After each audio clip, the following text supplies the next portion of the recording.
aravuga ati ndamurangiza. Umugore bita Abigayili w'umunyabwenge arangije aravuga ati nza ahantu ndi bushime ndi bukore Dawidi agaca bugufi. Umugore ngo aragenda ashyira amatandiko ku ndogobe, yabonye Dawidi nkaranga baramanutse. Sinzi utuntu yikoze, nyine hari utuntu tuba mu bagore ku buryo umugabo ataturengaho atamwumviye, urumva. Rero mwibutse na Samusoni yari umunyembaraga, ndetse yari ipfundo ry'imbaraga zari mu mutwe, yari yaratsinze ibintu byinshi, ariko umunsi yatumwagaho umugore, umva byarangiye bamukukanye. Kandi Samusoni buriya nubwo yagize iherezo, ariko ntiyagize intsinzi. Rero nubwo wenda abantu bajya babyifashisha bavuga ngo byari ngombwa ko apfa kuko Imana yashakaga impamvu kubafiriza.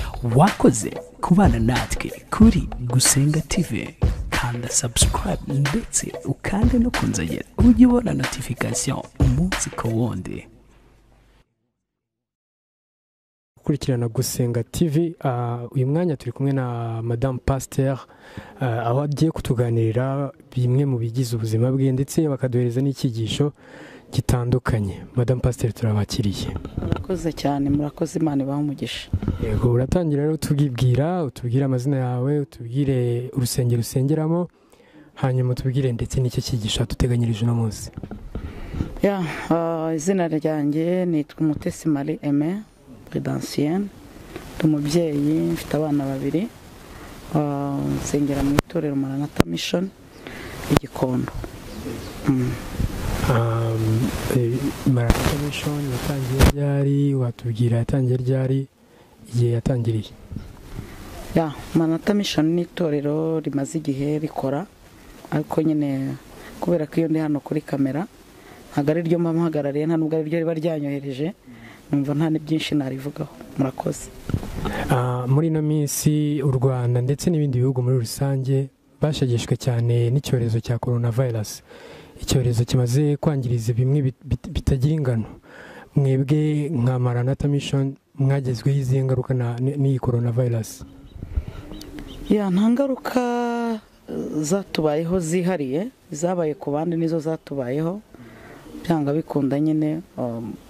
Uyu munsi ntituramenya ibihombo kubera ko tutarafungura insengero ngo tube twaganira, tube twareba ibyangiritse uko byabaye ibintu byose.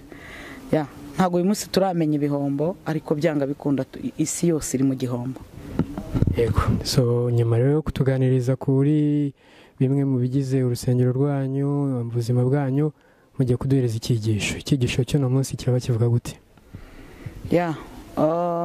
Icyigisho cy'uyu munsi kiraba kivuga ku kwihangana. Mwatangira rero. Mwongeye kwirwaho mwese rero, mukomeje. Reka dusome ijambo ry'Imana dusanga igitabo cya Yakobo 5:11. Randitse ngo mwibuke yuko abihanganye tubita abanyehirwe. Mwumvise ibyo kwihangana kwa Yobu, kandi muzi ibyo Umwami Imana yaherutse kumugirira, kuko ifite imbabazi nyinshi n'impuhwe. Amen. Iyi ni inyigisho ishobora no kumara igihe kinini, ariko ndabamvuzeho gatoya. Mwibuke yuko abihanganye tubita abanyehirwe.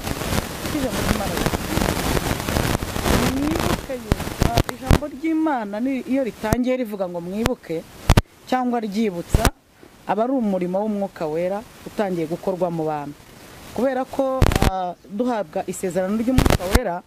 Imwe mu mirimo Umwuka Wera azakora mu buzima bwacu, Yesu yaravuze ngo azabibutsa ibyo nababwiye byose, azabana namwe iteka kandi azabibutsa ibyo nababwiye byose. Iyo rero ijambo rije rivuga ngo mwibuke, burya ni Umwuka Wera uba utangiye kuvugana natwe. Iri jambo riratubwiye ngo mwibuke yuko abihanganye tubita abanyehirwe. Ni ukuvuga ngo umuntu uhiriwe, bamwe mu bantu bahiriwe harimo n'abantu bihangana cyangwa se bihanganye. Ni ryari dushobora kuvuga ko umuntu yihanganye? ni igihe agaragaza ibyo yihangana. Ntabwo ushobora kwicara navuga ngo ngiye Mutesi ngo ndihangana oya. Kwihangana ni igihe ugaragaza cyangwa se ni igihe amateka y'ahahise hawe agaragaza igihe ushobora kuba warihanganye. Misiyo ya Yesu yayitangiye yihangana ayirangiza akihangana. Mwibuke yuko abihanganye tubita abanyehirwe. Aka kantu nubwo nkavugaho gatoya merutse kukavugaho gato mu cyigisho, mu byigisho njya nkunda gutanga ahantu henshi, ariko ndagira ngo nongere mbigarukeho. Nta kintu na kimwe n'ikintu na kimwe uzageraho mu isi bitagusabye kwihangana. Ibintu byose utekereza kugeraho bizakuvuna, kandi mu mvune harimo ibintu uzihanganira. Rero tubayeho mu buzima twebwe dusenga Imana ivuga. Imana ikakubwira ngo nzaguhindura ukomeye, nzakugira umubyeyi, nzakubakira urugo, nzaguha itorero rikomeye cyane, nzaguha urusengero, nzakugira uyu. Naho Imana itabivuga, natwe turabifite mu nzozi zacu, mu byo dupanga gukora, aho dupanga kugera.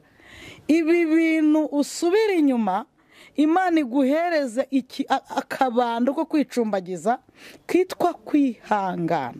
Kuko ibintu byinshi duhura nabyo dushaka kugeraho cyangwa twagezeho n'ibyo turimo, uko byagenda kose bidusaba kwihangana. Katurebe wenda uburyo umuntu aza ku isi. Habaho guhura kw'abantu babiri, abantu babiri bagakundana bakabyara.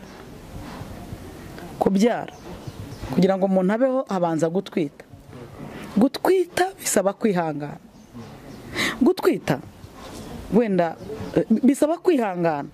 Kubyara byo rero bigasaba kwihangana kurusha. Noneho kurera byo bisaba kwihangana. Nubwo rufasha umutima. Reka nkubwire, nabonye aho abana batesha ababyeyi umutwe, umubyeyi akajya muri kaburimbo akiyahura kubera umwana wareze, watakajeho imbaraga, wakora ibintu byose, weretse ububyeyi akakunanira. Birasaba kwihangana. Mwibuke yuko abihanganye tubita abanyehirwe. Ibi bintu birasaba kwihangana. Umwana agiye mu ishuri kujya kwiga, ukavuga ngo ugiye kwiga, ni ukuri bisaba kwihangana. Kwicara ukiga, abantu banyumva bize, kwiga bisaba kwihangana. Niba udafite impano yo kwihangana uzagera ku bintu bike. Imana yaje kuguhishurira ibanga rizakugeza ku bintu bikomeye cyane. Kwiga ni ukwihangana. Rangiza kwiga rero wicare nabwo ngo utegereje akazi, nabwo birasaba kwihangana. Kwihangana ukagasaba wihanganye, ukagategereza wihanganye. Wakuze rero ngaho ngo ugiye kurambagiza, nabyo bisaba kwihangana. Hari uzakunda akagutera amabuye, ukajyana indabo bakazigusubiza, ukamwandikira akagutuka akanakuboroka. Rero niba ufite umwuka wo kwivumbura, naje kukubwira ko nta bintu uzageraho. Iyo umuntu afite umwuka wo kwivumbura agera ku bintu bike, ariko iyo umuntu yihangana, Abanyarwanda bakunda kuvuga ngo uwihanganye uwitonze akama ishashi. Iki mucyumve neza. Kwihangana. Gushaka rero byo ni ukwihangana kurushaho. Gufata umuntu mutavukiye mu muryango umwe, mutareranywe, utazi iby'iwabo bakuriyemo n'iby'iwanyu bakuriyemo, mukabihuza mugahita muvuga ngo tuzabana, ngo kandi ngo kugeza ku iherezo. Ukajya kubona ukabona afite ibyo utaruzi byose biravumbutse. Bisaba kwihangana. Umuntu natihangana nta kintu na kimwe azageraho. Kwihangana. Umuntu rero ashobora kwihangana, akihanganira ibintu yisanzemo, cyangwa akanihanganira ibyo ubwe yahisemo. N'amahitamo yacu dusaba kwihangana. Kuko nuhitamo ugasanga aho ukuntu uhitamo, ugasanga uhisemo ibintu, ugahita uvuga utoya ndabireka njye hariya. Ariko ugasanga urimo uriyangiriza igihe, nyamara wihanganye ukihangana wazagera ku bintu bikomeye. Bene data, kubana n'abantu biradusaba kwihangana. Tubana n'abantu, mu bantu harimo uruntu, harimo abavuga nabi, harimo abasesereza, harimo abantu bize, harimo abatarize, harimo abantu b'ubwoko bwinshi kandi bafite imico itandukanye. Kubamo rero umuntu atihangana ni ikintu gikomeye cyane uko byagenda kose. Bibiliya iratubwiye ngo mwumvise ibyo kwihangana kwa Yobu, kandi muzi ibyo Umwami Imana yaherutse kumugirira. Ubundi nyirizina iki cyigisho gifite, nuko nabivuze gato kuri ako kantu, gifite tema ivuga ngo umuswa ntakagutere kuba umuswa. Umuswa ntakagutere kuba umuswa. Ndabisubiramo, umuswa ntakagutere kuba umuswa. Mu yandi magambo, ihangane ejo umuswa atazagutera kuba umuswa. Bibiliya iratubwira ngo iyo mu gihugu cya Usi hari umugabo witwaga Yobu, seveye umwirondoro we ngo yari umukiranutsi utunganye wubaha Imana akirinda n'ibibi. Ni ibintu bine avugwaho. Uyu mugabo nta kibazo na kimwe yari afitanye n'Imana, uyu mugabo n'abantu nta kibazo na kimwe yari afitanye nawe, n'urugo rwe nta kibazo yari afitanye n'abo bashakanye, n'abagaragu n'inshuti ze Bibiliya ivuga nta kibazo na kimwe yari afitanye nazo. Ariko igitondo kimwe bana b'Imana ngo bagiye gushengerera Imana, Satani ngo ajyana nabo. Imana ngo ikimubona ngo iramubaza ngo uravahe ukajyahe. Satani ngo aravuga ngo mvuye kuzerera mu isi no kuyitemberamo.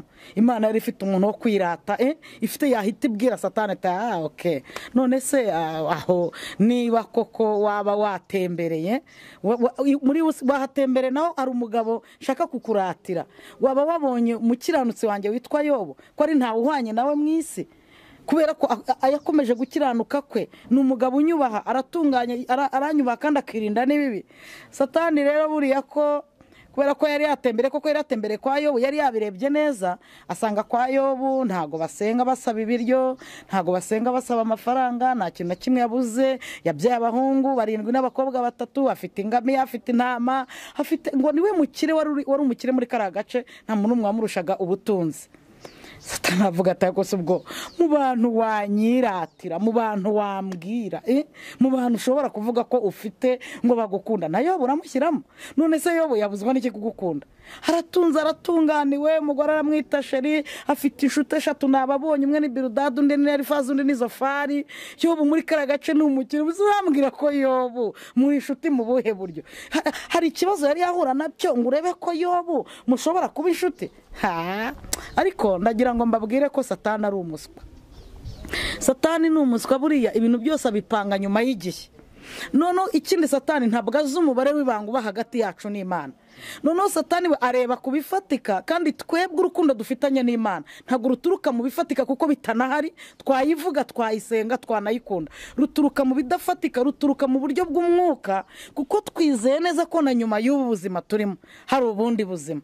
Imana rero ngo isa nivuganye na Satani, iramubwira iti rero ntabwo kuba nkundana na Yobu bituruka ku bwinshi bw'ibintu afite, ntabwo bituruka ku mugore n'abana n'ingamiya na za nshuti. Biriya bidahari Yobu twakomeza tukaba inshuti, kuko ngewe nzi umubare w'ibanga umpuza na Yobu. Ndashimira Imana ko nubwo Satani yatwibeshyeho akagira ngo dukorere Imana cyangwa dukunda Imana cyangwa tuyivuga kubera ibifatika byo mu isi, hari igihe Imana ijya yemera cyangwa se yanemeye binadushiraho igitondo kimwe, ariko Imana irakomeza yitwa Imana ku buzima bwacu. Bibiliya irambwira ngo Satani abwira Imana ngo nyemerera urambura ukuboko kwawe ukore ku bintu byose atunze, yo bazakwihakana ari imbere yawe. Iyo dusomye ijambo ry'Imana mu gitabo cya Yobu, ijambo ry'Imana mu gitabo cya Yobu riratubwira ngo Imana yemerera Satani kumunyaga no kumwicira abana. Ni Imana yabyemeye, ngiye mbibabwira, ndacyari ku ijambo rivuga ngo ihangane, umuswa ntagutere kuba umuswa. Murabyumva? Imana yemerera Satani. Yobu igice cya mbere n'umurongo wa 13, umutwe w'amagambo uravuze ngo Imana yemerera Satani kumunyaga no kumwicira abana. Imana irabyemera kuko yari izi neza kubura. Reka ndabwira umuntu nyumva, ibintu byose Imana yemeye bikaba ku buzima bwawe, izi neza ko bitahungabanya ubumana bwayo buri muri wowe, izi neza ko bitahungabanya ubwami bw'Imana. Mu yandi magambo, Imana yagushyize mu kibuga ikwizeye, unyemerere ntuyikoze isoni, unyemerere ntuyituke, ntuyiveho, ngo Imana iramwemerera. Satani rero ngo aragenda, umva ngo abihindamo ubudehi, n'Imana iramufasha, kubera ko mu bintu bya mu muriro, ngo umuriro watwitse ibintu bya Yobu, abantu bavuze ko ngo wavuye mu ijuru, abari baje gutanga inkuru. Ijambo ry'Imana rero rirambwira ngo Yobu harabireba ngo ntiyabyinubira, akomeza guhimbaza Uwiteka kuko umubare w'ibanga Satani ntiyarigeze awukoraho. Imana itanga ibindi byose, ariko umubare wacu w'ibanga ntabwo Imana ishobora kuwurekurira Satani. Wihangana umuswa ntagutere kuba umuswa. Bibiliya irambwira ngo Satani abibonye ibyo bintu bibaye, abana b'Imana ngo basubira gushengerera Imana. Abantu nibasoma iki gitabo bazagisome neza, kuko igice cya mbere kirabivuga, n'icya kabiri gitangira haranditse ngo undi munsi, nabwo n'undi munsi wa kabiri wari ubaye, ngo basubira gushengerera Imana. Satani ajyana nabo, ariko agenda afite umujinya urabyumva neza, umujinya mwinshi cyane, avuga ati nk'ubu Yobu, njyewe Yobu nica abana be, Yobu ntwika ingamiya, ntwika intama, Yobu ibintu byose bimushireho, n'ubu ngo aracyabyina amakorasi, ngo aracyahimbaza Uwiteka, ngo aracyaramya, aracyavuga ko Imana ari byose ku buzima bwe, ngo agenda afite umujinya avuga ati ariko buriya Yobu, uriya mubiri nawe Imana iwukozeho ikawushwanyaguza, Yobu yayihakana. Satani ngo aragenda, arangije ngo agira abana b'Imana bari gushengerera, Imana ngo iramubaza ngo kandi se uvuye? Arongera avuga amagambo nk'aya mbere ngo ko avuye kuzerera mu isi. Imana iravuga itumva, Yobu nubwo abana batagihara ariko ndacyamukuratira, nubwo ibintu byamushizeho, nubwo ari kurira, nubwo ari kuva mu munsi yavutseho, nubwo ari kwibaza, nubwo yambuze, kuko baravuga ati nayibuze, aho twahuriraga nayibuze, ariko ndacyamukuratira. Imana iramubaza waba noneho Imana ivuga ijambo ribabaje rifite ikintu kimeze nk'inkota y'umutima, ibaza Satani ngo witegereje umukiranutsi wanjye Yobu ko ari ntawe uhwanye nawe mu isi, ngo yakomeje gukiranuka kwe na n'ubu, nubwo wanteye kumugirira nabi nkamuhora agatsi. Ni ijambo ryanditse hano mu gice cya kabiri, nubwo wanteye kumugirira nabi nkamuhora agatsi. Igice cya kabiri niko Imana yabajije Satani, umurongo wa 3 wanditse ngo Uwiteka abaza Satani ataho, witegereje umugaragu wanjye Yobu yuko ari ntawe uhwanye nawe mu isi, ari umukiranutsi utunganye, ubaha Imana akirinda ibibi, yakomeje gukiranuka kwe n'ubu, nubwo wanteye kumugirira nabi nkamuhora agatsi. Ndacyari ku ijambo rivuga ngo ihangane, umuswa ntagutere kuba umuswa. Bibiliya irambwira ngo Satani yahise avuga tumva, iby'agatsi byo ndabyemera, kandi aha ndihanganisha umuntu wese akagatsi k'Imana kagezeho. Kuzira agatsi ni ukurenganywa n'umuntu ugufiteho ubushobozi kandi nta cyamugukiza, kandi ubireba neza kuziza ubusa, babyita kuzira agatsi. Akaro ni agatsi k'Imana, ntabwo Imana igira nabi, ahubwo hari ibintu Imana yemera ko bitugeraho kugira ngo ihinyuze imigambi yose ya Satani, ihinyuze isi, iyereke ko dukunda Imana.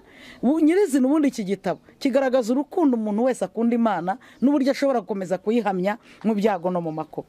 Satani ntiyashizwe ngo yahise avuga atoya, burya umuntu yatanga ibyo afite bye byose mu rugo rwe agahorera ubugingo bwe, ijisho ryahorerwa irindi. Yobu nabibonye nubwo ibintu byagiye, ariko umubiri ni muzima, arisiga, ameze neza, nta kibazo yahuye nacyo. None fata ukuboko urambure ku magufwa ye, arahita kwihakana ari imbere yawe. Imana yitegereza Satani iravuga iti na n'ubu ngubu ntabwo uzi umubare w'ibanga uri hagati yanjye na Yobu. Abantu Imana yarindiye umubare w'ibanga, muhimpera icyubahiro. Bibiliya irambwiye ngo Imana ibwira Satani ngo nawo ndawuguhaye, ariko hari ikintu untouchable, intouchable, ikintu ntashobora kwemera kukoraho. Haleluya! Ikintu mu byifuzo ufite hari icyo ntashobora kukwemerera, ikintu ntaguhaye, genda ntacyo, abana ntacyo, ubutunzi ntacyo, amazu ntacyo, nta kibazo, icyubahiro ugikoreho, ariko hari ikintu utakoraho. Ndashimira Imana ko hari ikintu Imana yimanye ku buzima bwawe, iramubwira ngo icyo nkwimye n'ubugingo bwe. Bene data, reka mbabwize ukuri, Imana yaturindiye ubugingo, ikomeje no kuturindira ubugingo.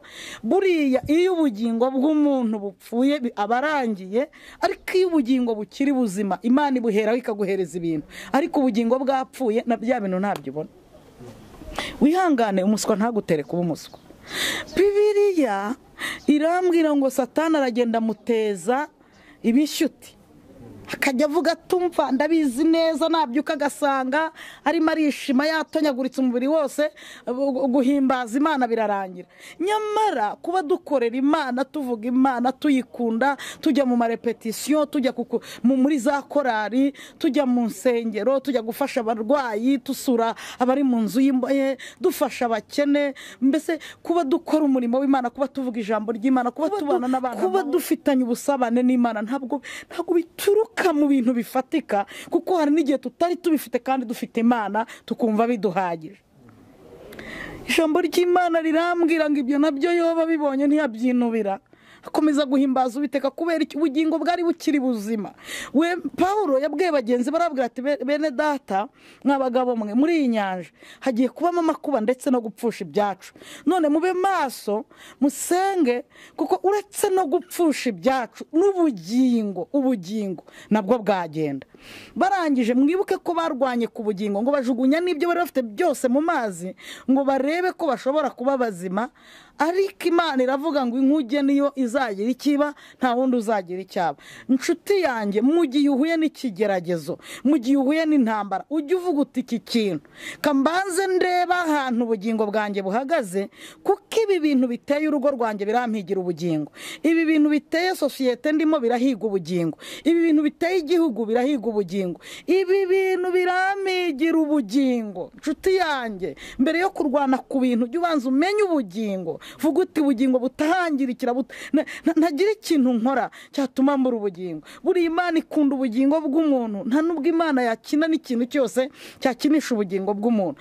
N'ijambo riravuga ngo kuko Imana yakunze abari mu isi byatumye itanga umwana wayo kugira ngo umwizera wese atarimbuka ahubwo ahabwe ubugingo buhoraho. Rero ku kintu kijyanye n'ubugingo ntabwo Imana igikundira, reka nkubwire, ibigeragezo byose uri kurwana nabyo hari ibintu Imana itazihanganira. Ikintu gishaka kwicira ubugingo kuko ubuza ubugingo Imana ntizakihanganira. Umenye ngo mu rugo rwawe ntibirakunda, ntabwo Imana iri bwihanganira ishaka kukwicira ubugingo. Uwo mukobwa muri inshuti, uwo mugabo muri inshuti, niba aje kwica ubugingo ntabwo Imana irabyihanganira. Ako kazi urimo niba ari akakwicira ubugingo Imana ntirabyihanganira. Ibyo bintu byose utunze niba ari ibyica ubugingo Imana ntibyihanganira. Imana irashaka kugutuza mu bintu izakurindiramo ikakurindira n'ubugingo. Korari mwiherutse kuririmbira avuga ngo iminsi nzamara ku isi ntabwo nyizi, nta nubwo ndayimenya, n'igihe uzazira ntacyo nzi, ariko icyo nkwisabira ni kimwe, uzandindira ubugingo kugeza ku iherezo ryanjye. Ijambo ry'Imana rero rirambwira ngo Yobu, umugore niwe wamwitegereje bwa mbere aravuga ati ariko si uyu mugabo uyu mugabo anteje akaga k'Imana. Bari inshuti, kuba Imana imugize gutya nuko yayihemukiye. Icya kabiri, umugabo ntari bujye mu buriri ngo amfumbate. Cya gatatu, si umugabo uri buzane n'igihumbi ngo ndye. Uyu mugabo aranuka ahantu hose, nta nubwo ari umugabo ukwiriye kwinjira no muri inzu. Uyu ntazakira abashyitsi. Aho yabereye umukire niho abereye umukene, aho yasingirizwaga ntihaseberejwe. Nkanjye umugore no kubyakira birananiye. Uyu mugabo se ndamutanda akora iki? Avuga ati reka ariko mfite igitekerezo ngiye kumugezaho, ngiye kumubwira tuko Imana apfe kuko n'ubundi nta gisigaye. Umugore ngo amushyire ibitekerezo. Imana imfashe ibitekerezo by'abaswa ikubwire. Reka mbabwire, dufite abajyanama, inama si mbi, ariko iyo zikabije ku buzima bwawe ntabwo abantu bakuriye kukugenera uko ugomba kubaho, ahubwo bagomba kuza gushyigikira ibitekerezo by'imibereho yawe. Mwene data, ukurikira inama ubwirwa.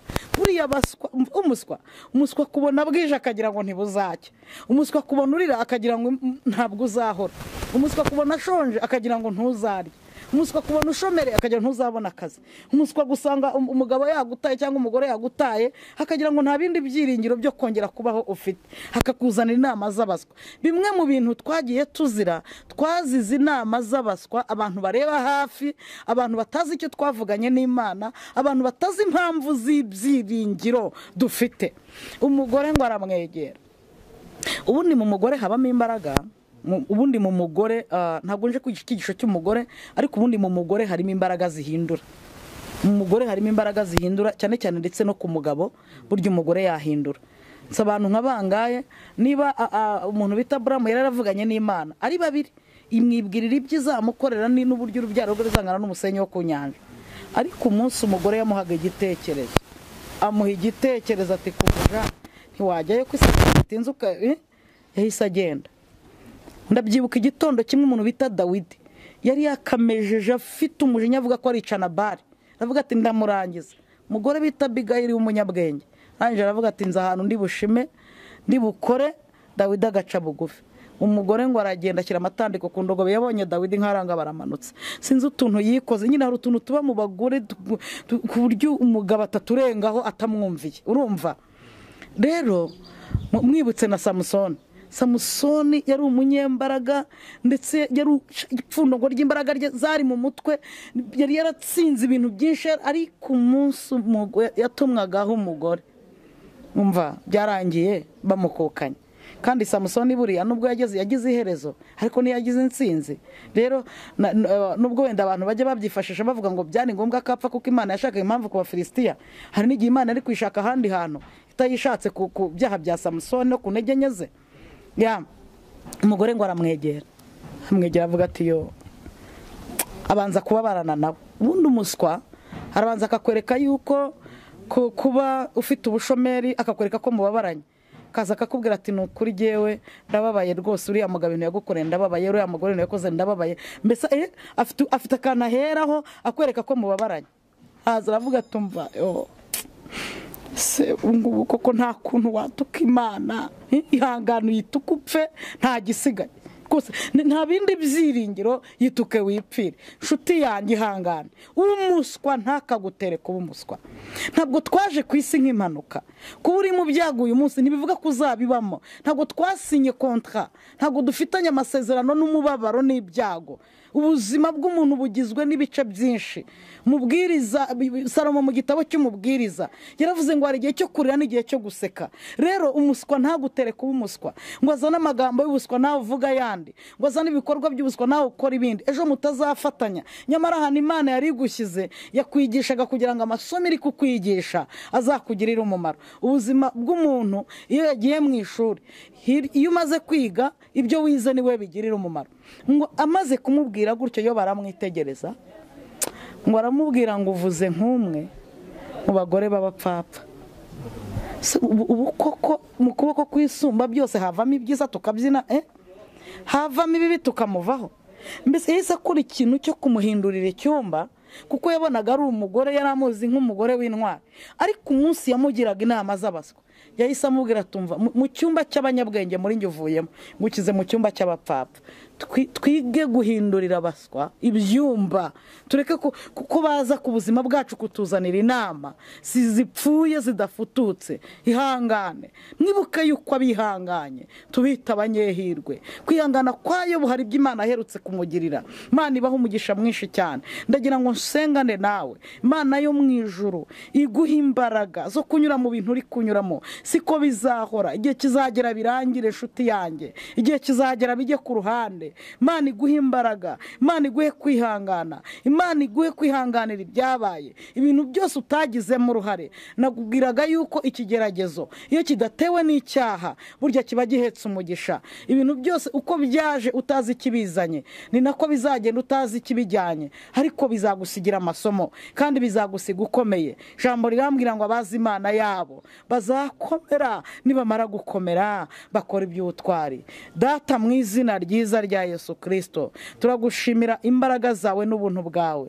Dushimiye ijambo ryawe Mwami, twigishe kwihanganira ibyo twumva, ibyo dukorerwa, ibyo tubwirwa. Twigishe kwihanganira abo tugendana nabo, twigishe kwihangana kugira ngo tuzagere ku byo abandi batagezeho. Twigishe kwihangana, twamenye neza yuko abantu bihanganye bitwa abanyehirwe. Uwiteka, uyu mukobwa muhe kwihangana, uyu musore wumvishije ijambo muhe kwihangana, uyu mugabo muhe kwihangana, uyu mubyeyi muhe kwihangana, musaza n'umukecuru, mwana mutoya, buri murimo wose muhe kwihangana. Data, uduhe kwihangana nk'impano ikomeye, uduhe kwihangana nk'umwambaro, uduhe kwihangana nk'agakoni ducumbagiriraho tukazagera ku muryango urimo amasezerano tukinjira. Uduhe kwihangana. Ijambo ryawe riratubwira ngo herwa wihanganira ibimugerageza, kuko namara kwemerwa azambikwa ikamba ry'ubugingo. Birashoboka yuko hari biri kugerageza uyu muntu wumvishira ijambo, ariko Mwami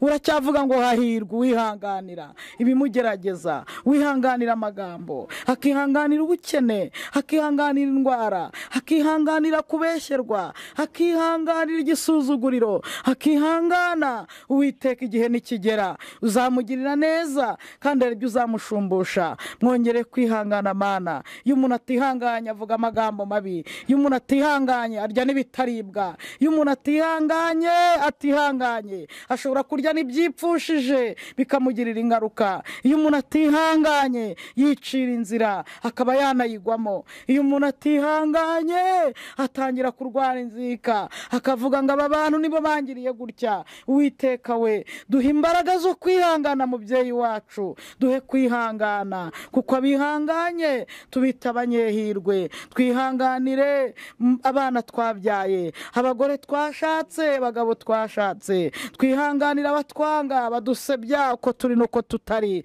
Twihanganire abagome n'abagambanyi. Twihanganire iyi mirimo dukora. Twihanganire amahitamo kugira ngo tuzagere ku bidasanzwe. Sengeye uyu muntu wese mwami uri gusengana nanjye, umubabarira hatihanganye. Hari amagambo umuntu yavuze atihanganye, hari ibyo umuntu yakoze atihanganye, hari ibyo yagiyemo kubera kunanirwa kwihangana, hari ibyo yari yananiwe kwihangana, hari ibyo yakoze yananiwe kwihangana. Aka kanya mwami imbabazi zawe nizimubeho, wongera umuhagurutse umubwire ngo ihangane tugende. Ndabizi ko abagore bihanganye bitwa abanyehirwe. Ndabizi ko uyu mukobwa nihangana hazagera ku bintu byinshi abandi bakobwa batagezeho. Uyu muvugabutumwa, uyu mushumba, uyu mukozi w'Imana nihangana azasoroma imbuto abandi batasoromye. Cyubahiro ni icyawe, mbaraga zawe mwami zibane n'umuntu wese wumvishira ijambo. Mwuka wera riherekeze,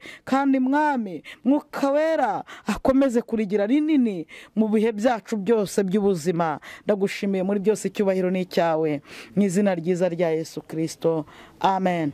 Imana ibahe umugisha. Birashoboka wenda ko umuntu yahamagara. Nimero yanjye ni 0788 31 86 88. Imana ibahe umugisha mwinshi cyane, amen. Murakoze cyane rero mwe mwese mwari mukomeje gukurikirana Gusenga TV. Twaganiriye na Madame Pasteur Mutesi atuganirira ku cyigisho cyo kwihangana, ndetse twumvisha uburyo ki tugomba kwihanganamo.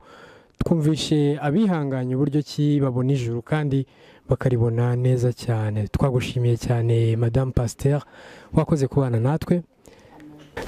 Turabashimiye mwese rero mukomeje gukurikirana Gusenga TV. Madame Pasteur, hari ukuntu umuntu ashobora kuba tumvishira nimero yawe neza, mushobora kongera kuyidusubiriramo abakaba bayumva? 0788 31 86 88. Murakoze cyane Madame Pasteur, twishimiye kubana nawe muri kino cyigisho cy'uno munsi, kandi n'undi munsi tuzabifuza twizere ko tuzababona. Yego, mwe mwese rero mwari mukomeje gukurikirana Gusenga TV. Dukomeje kubashimira ndetse turasaba gukora subscribe kuri YouTube channel yacu ya Gusenga TV. Nge mwari muri kumwe nawe ni Rugamba Kevin. Murakoze, Imana ibarinde. Wakoze kubana natwe kuri Gusenga TV. Kanda subscribe ndetse ukande no kunzogera ujye ubona notification umunsi ku wundi.